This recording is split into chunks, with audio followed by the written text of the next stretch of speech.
Ladies and gentlemen, please welcome our guest of honor, Mdm Halimah Yacob, Speaker of Parliament.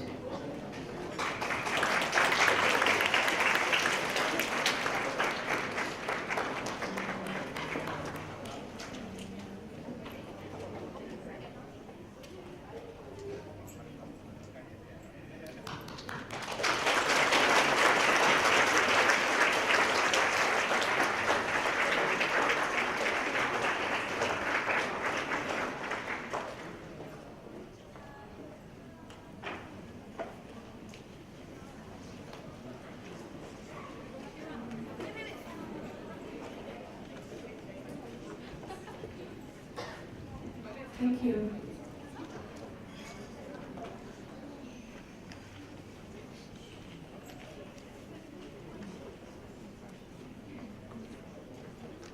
I think that's a good sign because someone's throwing money on the ground.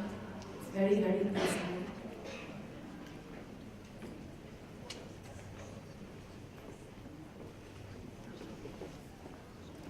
Good morning. Mdm Halimah Yacob, Speaker of Parliament, Ambassador Mina Cruz from the Philippines Embassy, Mr. Chan Heng Kee, Permanent Secretary at the Ministry of Social and Family Development, Mrs. Yufu Yishun. Distinguished guests, ladies and gentlemen, we have many, many distinguished guests this morning. It'll take me quite a while to go through them all, but safe to say that we have a room full of people who truly believe in the cause of building an ageless Singapore. We have a whole, actually I said this before you arrived, Mdm Halimah. I told them my age, and then they said, you're a baby. Because they say, oh, we got 20 years above you, 30 years more than you, and all those things. I said, okay, you win. But we would like to take the opportunity, the organizers and I, to thank you very much, Madam Speaker, for taking the time to be with us today. It's a packed schedule for you today, I know, but thanks so much, because I know this is a cause close to your heart, as it is close to ours. We're all here today because we believe in building an ageless society. We believe in building a Singapore that we want to live in. We believe in the fact that we need to change mindsets in order for us to be there. So on behalf of the organizers, all our partners, we thank you very much for helping us drive the way through and to make it to where we want to be. We do believe that a change in mindset is necessary in order for us to build a more accepting environment. Our speakers today will provide insights, strategies, information. They will share research with you. They will share their personal thoughts with you. Our speakers are from organizations that are also believing in the same dream that we are. This conference is organized by Integrative CSR Consulting. We are a privately listed company, but we do have wonderful, wonderful partners that we have worked with over the past few years. This is the third conference that we're organizing. Some of you have been here more than once. Some of you have actually been here for all three conferences, including this one. And we would like to take the opportunity, first of all, to thank you all very much for coming today. We also want to thank our organizing partners. First of all, Unisim, Ngotiong, Kalyani, David, thank you very much for your time. Ngotiong jumped into the fray with us several years ago and has stuck with us through thick and thin, and he has been very helpful in gathering his researchers and also his Master of Gerontology students. The master students have been rapporteurs with us for some years now, and they're out in full force today. We thank you very much. We also thank our partner, Storm, Kanan, right there, and Rachel, there. Storm is a magazine. You see a copy of it on your chairs, the purple one. Storm, there's a reason why it's Storm. Maybe Kanan can share that with us later in his workshop.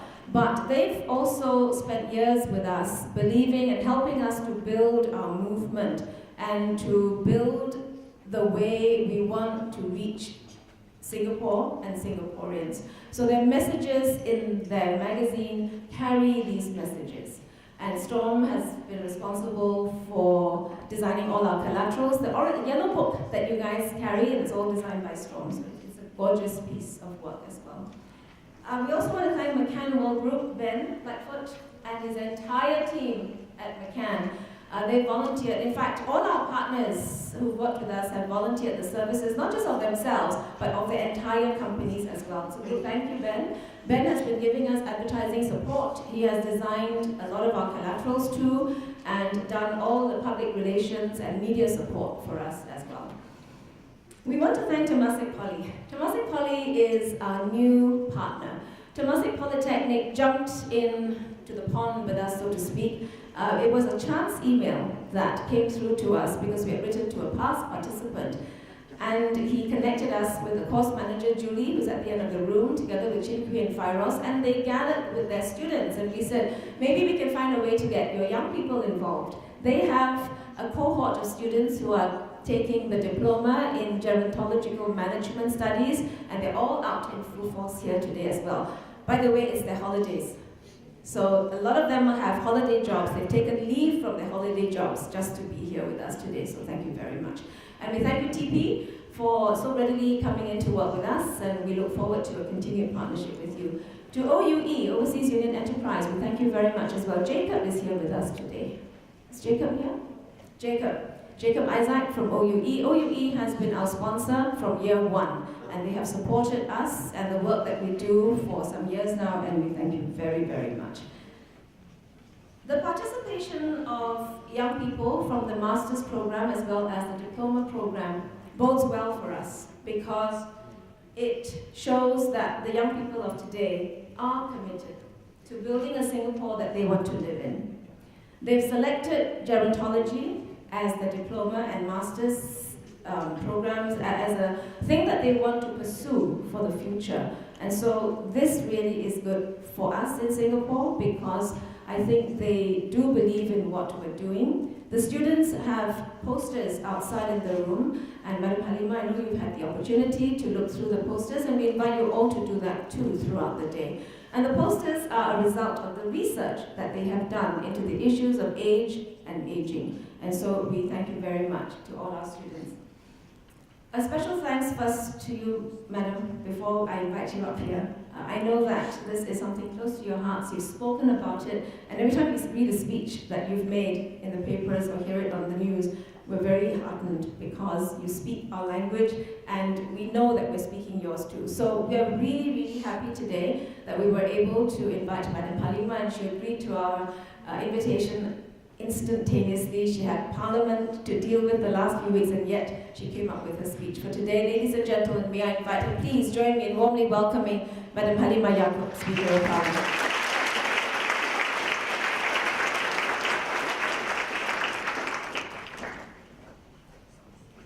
Thank you, Susan, and good morning, everyone. Distinguished guests, there's so many distinguished people, I fear excluding anybody by mentioning my name. So, so I would just like to wish our distinguished guests very good morning, ladies and gentlemen. Thank you for inviting me to this conference, which is both timely and necessary. I have been doing house visits regularly, as you know, since I became a member of Parliament in the Bukit Batok East Division in 2001. In the earlier years, the concerns were largely municipal, such as over maintenance of the estate, or on policy matters such as education or housing. In my more recent visits, however, there is a noticeable shift in the kind of issues raised. Concern over aging has assumed greater priority. I also see a visible shift in the profile of my residents. 10 years ago, it would not be so common to see someone opening the door on walking sticks or to see someone sitting there in a wheelchair. But today is a lot more common. When you open doors and you see them in wheelchairs or with walking sticks or having difficulty walking because of stroke and other chronic illnesses. Previously, I don't get that many residents attending functions or events meant for the elderly. Now, such events are usually packed. At the regular birthday celebrations that we organize for our seniors in the Bukit Batok East Division, it is now a lot harder to walk between the tables because my grassroots leaders have had to pack in more tables to cater to the demand. So we are visibly aging. The statistics paint a clear picture for us too. Today, 1 in 12 Singaporeans are above the age of 65 years. But in 2030, the figure will be 1 in 5. The population patterns that we have seen, that we have been seeing in recent years, seem to be set. Even times like this year of the horse, with its expected small baby boom, will probably not make that much of a difference to our fertility rate when you average it out over the years. So this is an issue that we cannot just wish away. Instead, we need to have meaningful conversations over this issue, gather as many views as we can, and act now to enhance the quality of life of our seniors. If there are people around us who are still not aware of this issue, we can try to share more information with them and ask them to join us on this journey towards a better living environment for everyone. For whatever we achieve now to enhance the system or the environment, we are going to benefit from it ourselves in time to come. We somehow feel we never age, but we do. Sometimes the best way is when we look at friends, after we've not seen them for 10 years, then you realize, oh dear. So, perhaps, I don't realize it, but, I'm looking at a friend I've not met for 10 years, so I know I would have also aged, So whatever we do now, we're also preparing for the future, those future who are aging. I'm glad that the Ageless in Singapore movement, which was started in 2012, speaks not just to older people, but to everyone.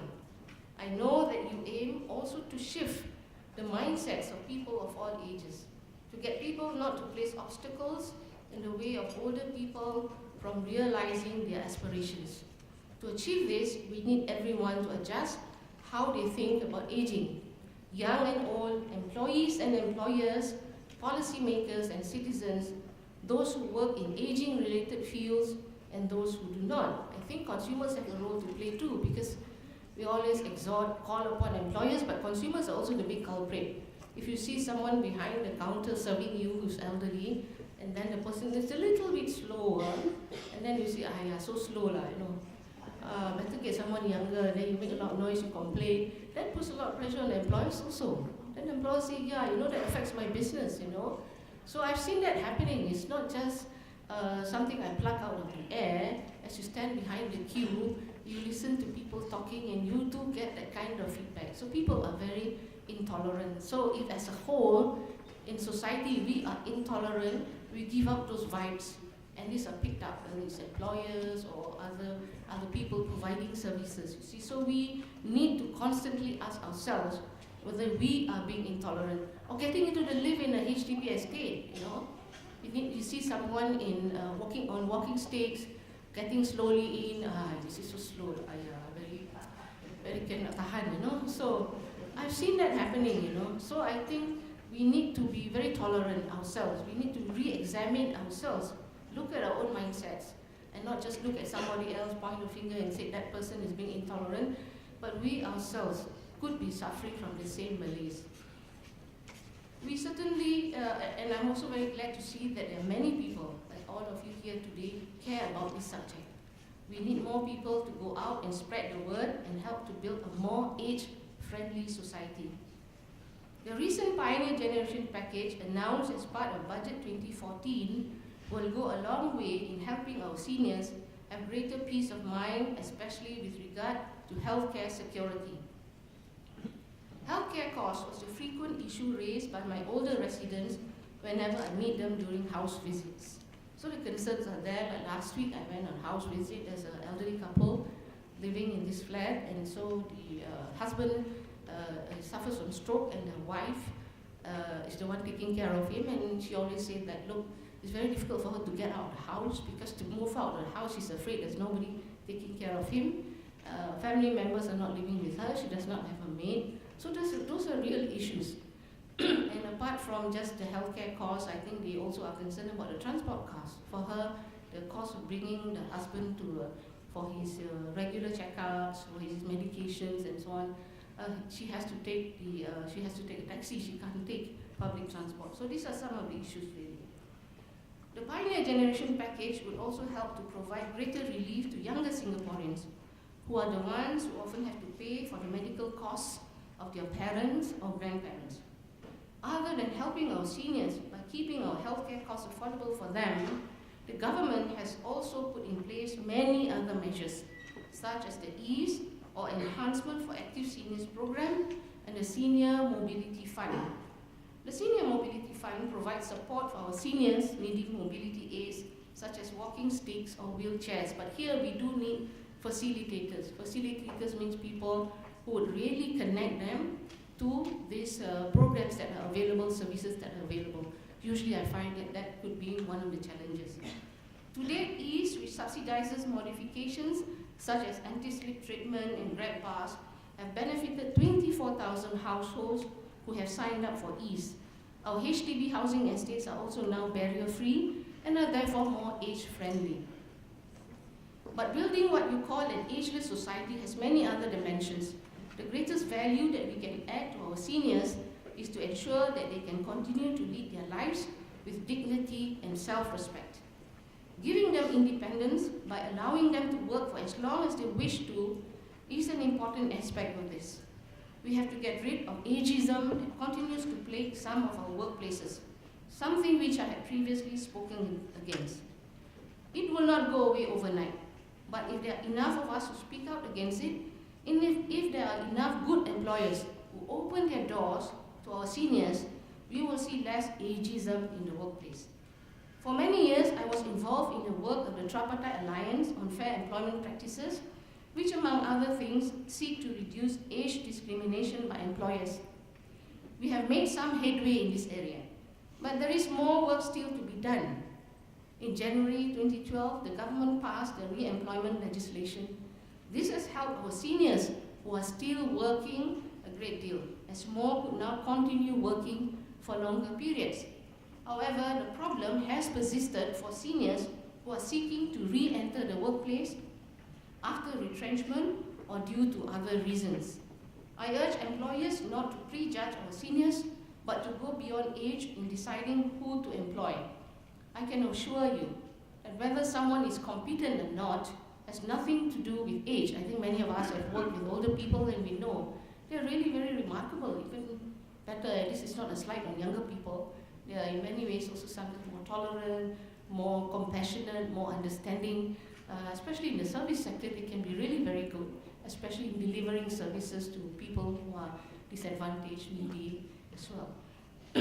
Last year, when speaking at a conference organized by the Singapore Children's Charities, I had made a call for, excuse me, for elder care leave to be legislated. I did not make that call lightly, but after I had received numerous feedback from caregivers who are struggling to take care of their elderly parents and had insufficient leave for them to provide the care needed, which was a big issue. You know, for workers, that is now a major challenge. Some are sandwiched between taking care of younger children as well as taking care of frail, elderly parents. So we've done quite a lot in fact, for this part of taking care of our younger children, for families with young children. You know, we have the childcare leave, we have prolonged maternity benefit and so on. So we now need to focus a bit more on what to do when it comes to workers who have challenges taking care of frail elderly parents, and they need that kind of support as well.